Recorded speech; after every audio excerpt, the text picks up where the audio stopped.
Hey, what's up guys? So welcome back to my channel.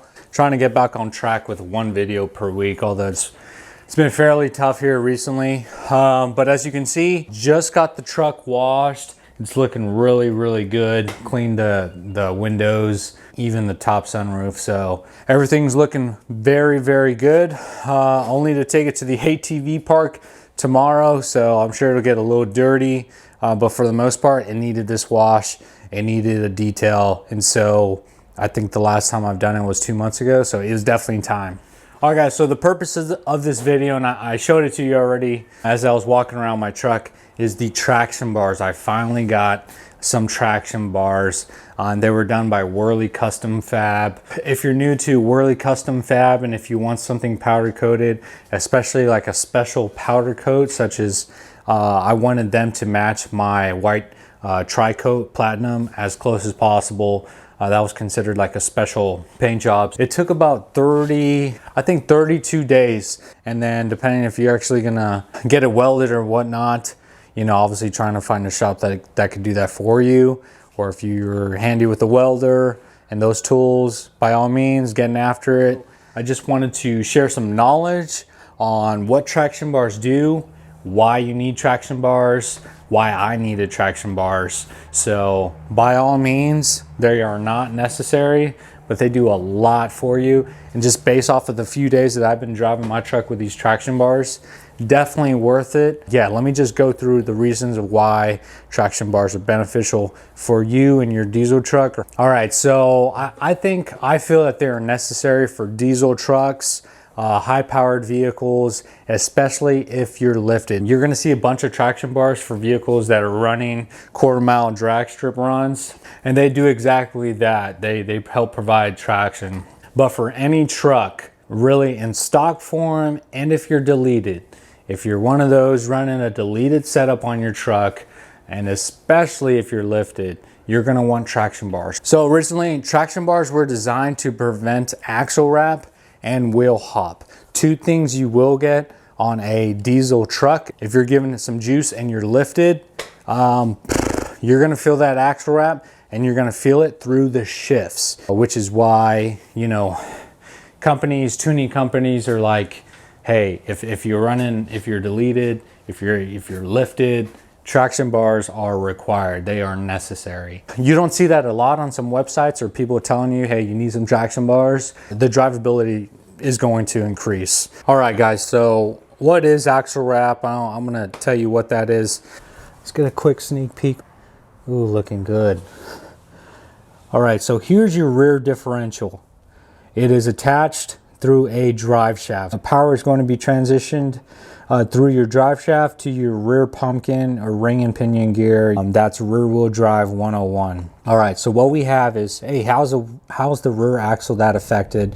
What is rear axle wrap? Well, as you can see, your rear axle is only attached to your wheels, some U-joints that are attached to your leaf springs. That leaves a high level of vulnerability that the power of your diesel truck will exploit. All right, so as you can see, here's your rear axle. Once you give it load, once you actually give it some good juice, your axle is actually going to bend back, all right, with the torque of the power.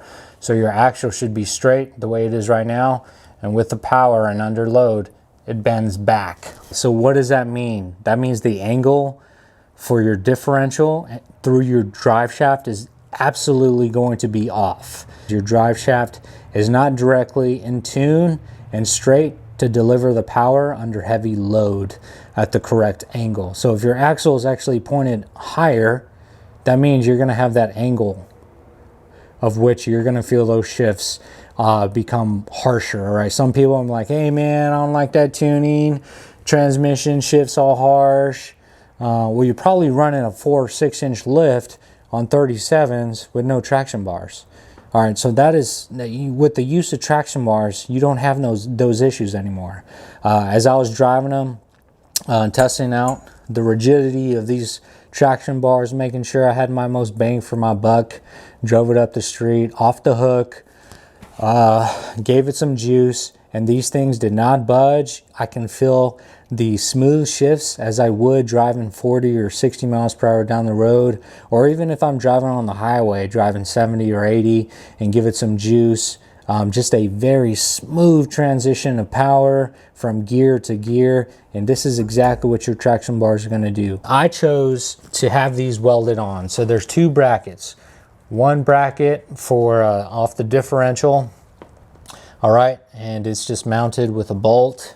Things not going anywhere, no sounds, no noises. I didn't want any of that. I wanted it welded on. Right, so here we have the front, nice little, you get what you pay for, and this is a nice solid product, very reasonable in price, fair price.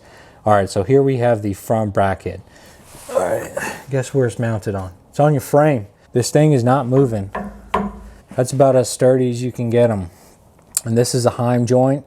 All right, so you know, with a quality kit, you're going to get quality parts. So here's the weld, not the best weld, but a whole lot better than what I would do, or if I even tried to think about welding. So here's the front brackets off the Heim joint. You can grease these up every time you have an oil change. So as you can see, here we are, a welded bracket up in the rear, differential, welded up on your frame. That eliminates your rear differential only being attached to your truck through the U-joints and through the leaf springs. Now you have something very sturdy where these brackets are not going to budge. They are welded on. And so each time you give it power, no matter how much power you have, that drive shaft with that rear differential is not going to budge, not going to move. So you're good to hook. I was actually watching a video earlier before this of a truck at a drag strip. Boosted launch, that doesn't help either. Lifted, I'm sure it had 37s or 40s. Some monster truck going for a 1/4 mile run, and his drive shaft just walked right behind the truck, and you can just tell that thing was just working its way back. I mean, you see as far as the truck got, which wasn't far at all, but this rear differential was off the truck. So guys, the reason why I say traction bars are much more necessary for a lifted truck is because the increased amount of distance with those blocks. All right, and I'll show you again. See those big blocks right there? Since I have a 4-inch lift, those blocks were replaced right there, and that just increases the amount of space between the differential and where it's mounted through the leaf springs on the truck. Again, you're adding vulnerability for that rear axle. So with that added space through those lifted blocks, it just amplifies the need for those traction bars. It increases the amount of movement for the rear axle. So the primary reason why I bought these traction bars instead of kind of holding off is because 1, I didn't like the harsh shifts. 2, I'm rocking a 4-inch lift with 37s. I was having a bunch of axle wrap. Once I gave it some juice and I wanted that truck to, you know, fly the way I wanted to, I would feel those harsh shifts and I would just know, like, hey, traction bars wouldn't do that. If I had traction bars, it probably shouldn't shift, it wouldn't shift that hard, and the axle wrap can cause a lot of damage to your suspension parts. And what it really does, it'll really affect your leaf springs.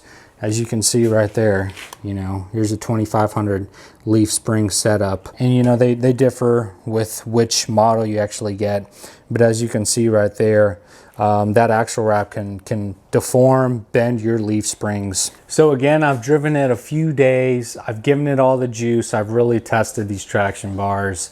And I've definitely have firsthand seen the difference between having the traction bars versus before traction bars. And you know, another good thing about traction bars is that all the torque is focused on the wheels. So let's go ahead and check out the rear and how that's set up.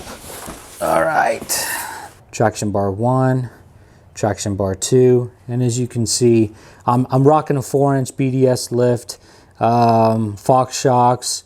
None of that was impaired. the brackets go in between the shock mount as well as the U-joints. So as you can see, that's sitting right where it should.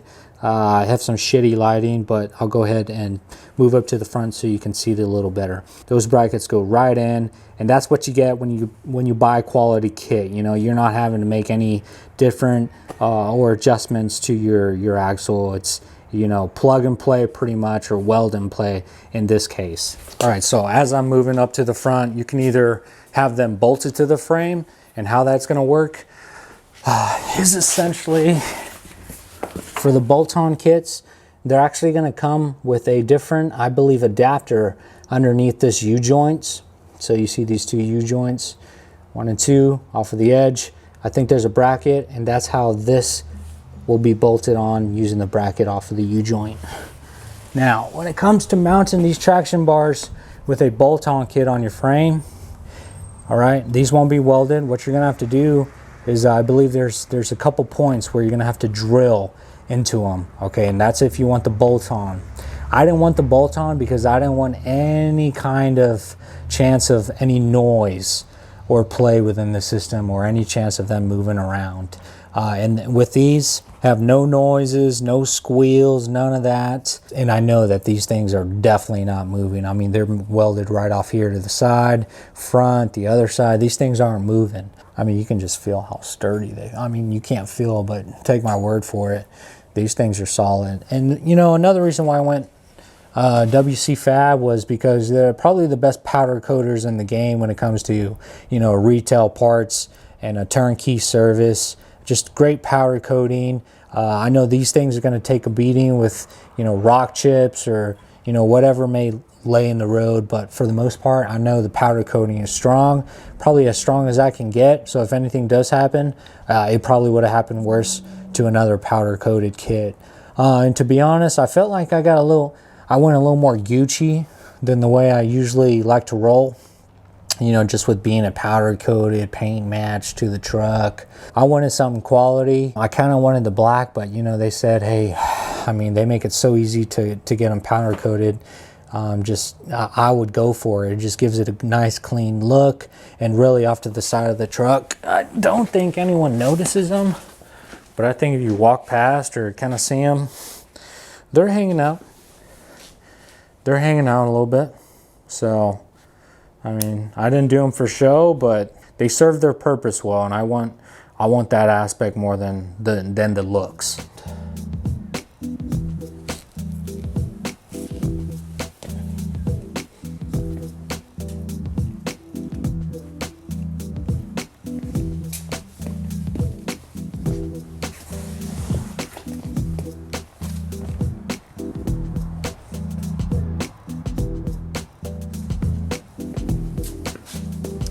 Better to show you off this side.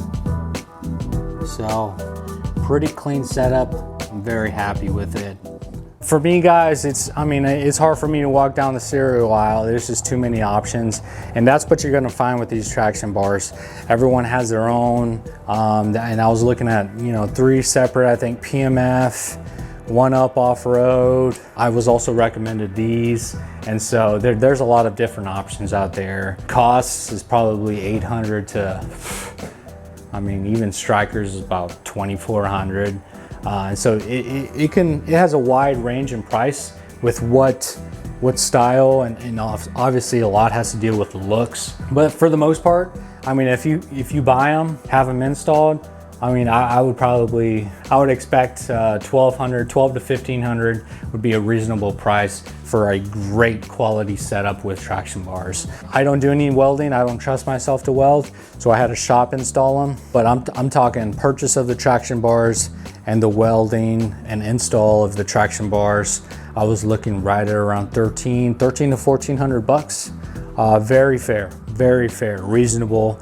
And I always look for the fair deal. Everyone has to eat, and so I'm always looking for that fair deal. So guys, I just wanted to help just kind of shed some knowledge on traction bars and what they can do and how well they can serve your truck, especially if you're running a diesel powered truck, Duramax, Cummins, Power Stroke. The amount of power that are coming out of these trucks now are insane. All right, and with that power, there needs to be the, you know, necessary upgrades and adjustments required in order to handle that. Let me get a little front action. It's looking pretty good. All right guys, so I hope I shed some light with this topic of traction bars. Prevents axle wrap, prevents wheel hop, much smoother shifts, the way the shift should be. I'm probably gonna do another review, a traction bar review, but just with the few days that I have driving this truck, a significant difference.